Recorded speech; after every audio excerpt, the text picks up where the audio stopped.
Hello friends, Those Back Pages here. I hope you're well. Tonight, we'll be talking about third-party grading. Specifically, there's a new game in town.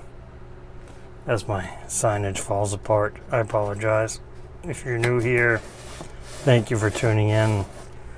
We are very lo-fi.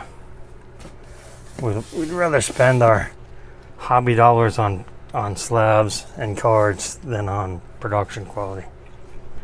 Here you get the truth, the whole truth, and nothing but the truth. But seriously, we're not talking about the pros and cons tonight. There are many videos all around YouTube and the internet about the pros and cons of grading. Obviously, if you like grading, you're probably still listening at the 1 minute mark. And if you don't like grading but you're still listening anyway, I really appreciate you tuning in. It means a lot to me. Well, there's a new kid in town as far as grading goes. And I don't mean HGA. I don't consider them to be a real company. That is only my belief, for many reasons that I've spoken about in the past and will not do so tonight. But in a nutshell, I prefer grading because I'm buying 99.9% of the time on the internet, and it is in the seller's best interest to get as much money as possible for their product. That's how the world works.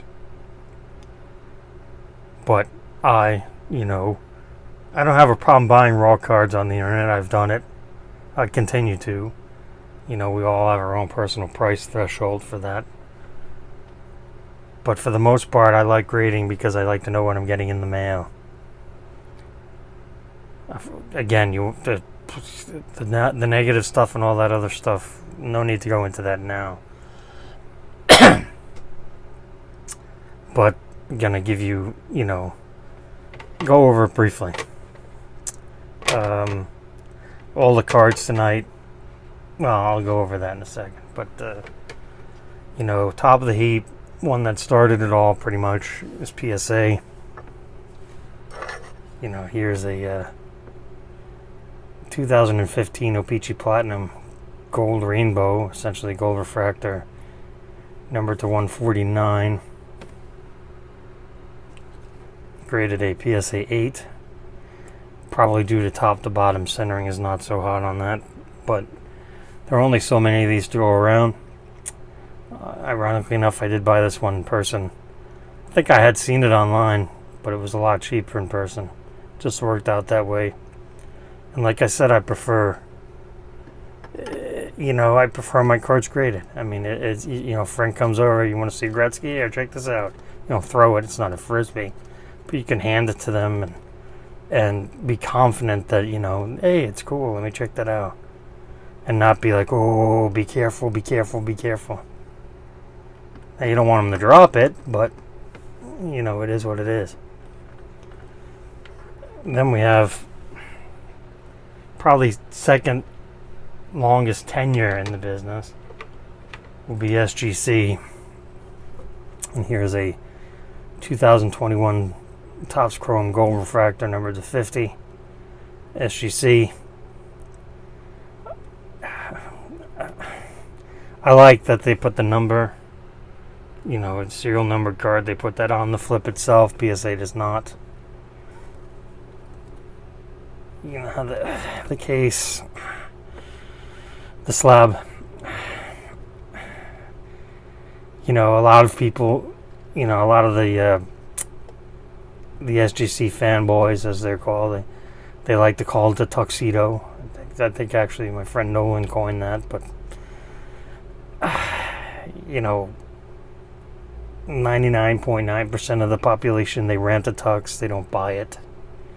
So that's the other side of the joke with the tux. But the best way to describe this slab, let me continue before I get to that ranting stuff. Okay, then after them would be the next tenured would be BGS, Beckett Grading Services. Here's a 2006 Topps Chrome Refractor Bonds. I probably should have picked another. I honestly wasn't even going to show BGS, but because in my opinion they're on the way out.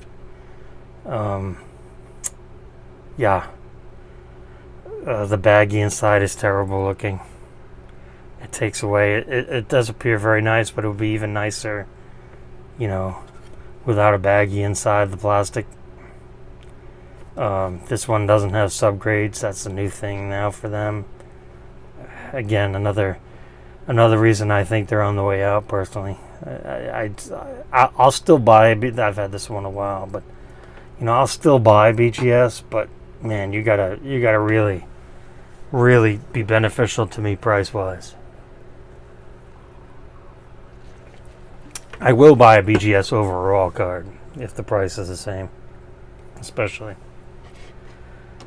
So then the next up would be, and I apologize because I don't know if let me show it first, but the next company of the big four, in my opinion, it would be CSG, which is the baby brother of CGC, comic grading, which is essentially the PSA of comic grading. This is the old flip. They don't make these anymore with the green. A lot of people hated the green. I've had this a while. I think I've had this probably a year and a half. Last summer. There's a case hit from 21 Select, Panini Select. It's not numbered or anything, but the print run can't be more than 25 or 50. It's a great looking card. I mean, it puts Topps to shame just on etching alone. But again, I've talked about that plenty. And best plastic in the game. You can hate this. They changed it to a black. I don't think I have one handy. I do. They changed it to a black flip just to show you that it's the same size, but it just looks different. It looks smaller because of the black trim around it. But everything else is the same. The plastic is the same. But yeah, best plastic in the game. Doesn't really show up on the internet too well, but this is essentially looks like glass. It's just so clear. It just looks like glass. I mean, it's fantastic. So there are the four, companies I would, when I'm searching for stuff for my collection, those are the four I look at. And like I said, I'm a PSA guy. First, they're my number one. Just for, continuity's sake. Right now, I would say personally, CSG is my number two. Because of the elite plastic they use. And because another honest factor to it is that the hobby has so much hate towards them because it's been said they grade too tough. Which is kind of funny when you think about it, but people are expecting 10s, and you see there in front of you, an 8 and 3 9s. There's no gem mint card in front of you. Again, I've discussed because you get more for your hobby dollar that way. And yes, you can even get more for your hobby dollar with raw cards, but and I've bought plenty of raw cards. I mean, I've bought plenty of raw cards, but it just hits different. Raw cards, just like I said, not only the showing off, sharing your collection physically in person with people. Again, these have an 8999 assigned grade. And it's pretty universal. That's the grade. Did they mix up? Could I crack out that Gretzky? Maybe get a 9, maybe. But then you're just spending more time and money on doing that. No, thank you.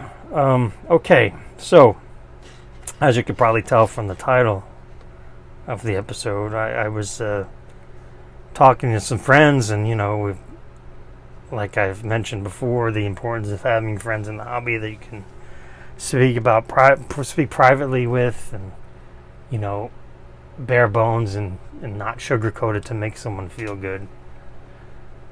So they were telling me about this new company, TAG, T-A-G. I couldn't even tell you what it stands for.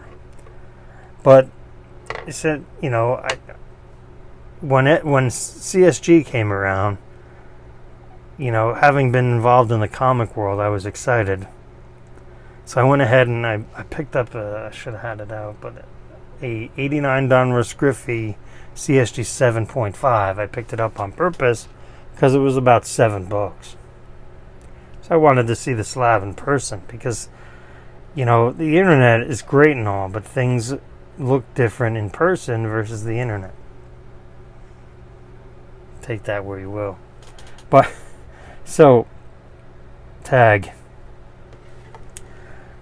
Talking to my friends, one friend was like, yeah, they're really good, I think they have potential. It's like, yeah, well, the pictures on the internet look good, but until I actually pick one up when they get cheap, and I told them about the Griffey, he says, well, I'll send you one.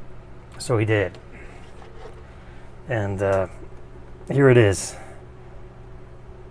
It's a 2017 Topps Chrome Refractor Christian Pulisic. I can't pronounce his name. I'm not going to try again. But I got it in the mail. I was very excited to check it out. And I got to be honest, the plastic is fantastic.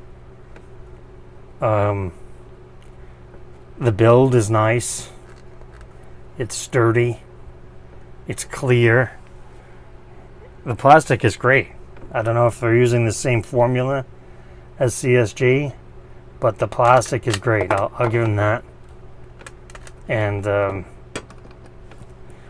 it looks. This is clear back here. I don't know if it's engraved inside on the back half. The back half of the shell. The back half shell there.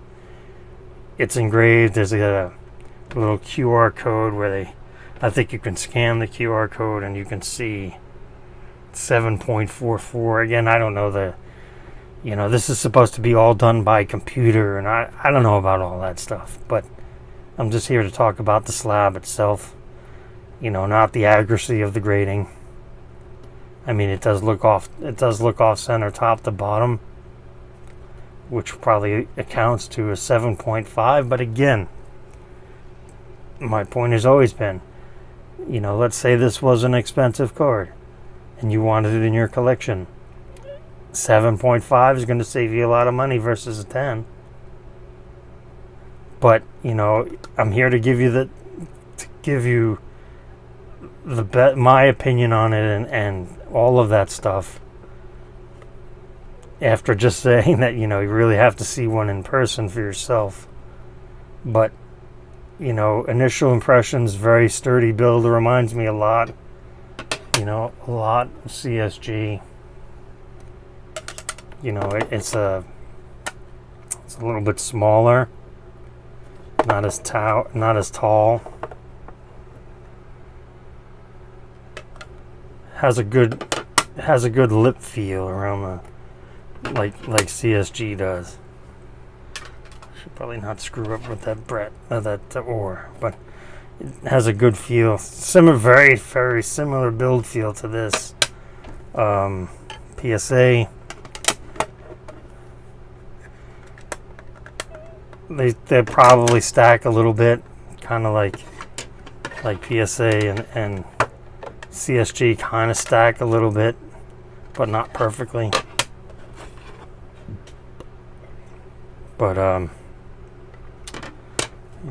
it's not going to be. It's just. Go over that in a second. Making a mess, obviously, like always. But there we go. Knock it down, Eric. There's the it's kind of like, you know, and I have another friend that's a huge SGC boy, fanatic, apologist. But this is kind of, you know what, the way the hobby is now, and you know, semi-mainstream and all that stuff, it's kind of like, you know, you've got PSA, you know, you've got CSG, you've got, I honestly don't know if tags are going to make it, you know, if it's going to computer grading. I don't personally think it's going to catch on, but it might. And, you know, I looking at this more, I mean, it's cool that it's see-through and all. I wish there was no QR code. I understand why it's there, but it's kind of off-center. You know, maybe if it was incorporated where tag is up here. But I guess, and because they have tag in the plastic down here too. I don't know if you can see that. It's inside. It doesn't, you don't feel it on the outside. But SGC, oh, that was another faux pas on CSG's part. It sounds too much like SGC. But this is kind of like, you know, back in the mid 80s, my dad had a cell phone. You know, and you see a picture of a cell phone on it. I think it's, what is it, the 94 Collector's Choice Ripken Jr. That's what this is now. This is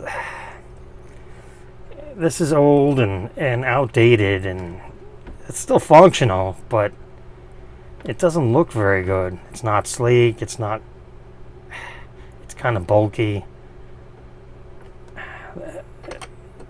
You know, and then BGS, same thing. I mean, this is, you know, sure, you can throw this. You probably, you know, you could drop this a few times without any, I mean, it'll probably chip, but nothing will happen to it. But, you know, the baggy inside, it looks a little cloudy.